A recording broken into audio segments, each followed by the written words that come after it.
Hello mga Zay! Pumunta nga pala ako dito sa Walgreens. Ito yung pinaka-paborito kong store na pinupuntahan kapag nagkukupon ako dahil dito ako nakakamura kahit mga mahal ang kanilang item. But then, nagagawa naman natin ng paraan. Yung worth na item na kukunin natin is mga 35 plus, kaya mag-start na tayo. Andito nga pala ako sa mga shampoo. Kukuha tayo ng shampoo and conditioner na Dove, bali 4. Naka-sale siya for only $4, din may pa-reward pa na $5 kapag bibili tayo ng dalawa. Ganon din dito sa ating mga Tresemme shampoo and conditioner, $6 nga lang, mas mahal siya ng $2 compare sa mga Dove na shampoo and conditioner.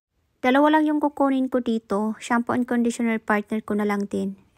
Kailangan ko mag-spend ng mga 35 dahil may booster ako, ipiflex ko dyan.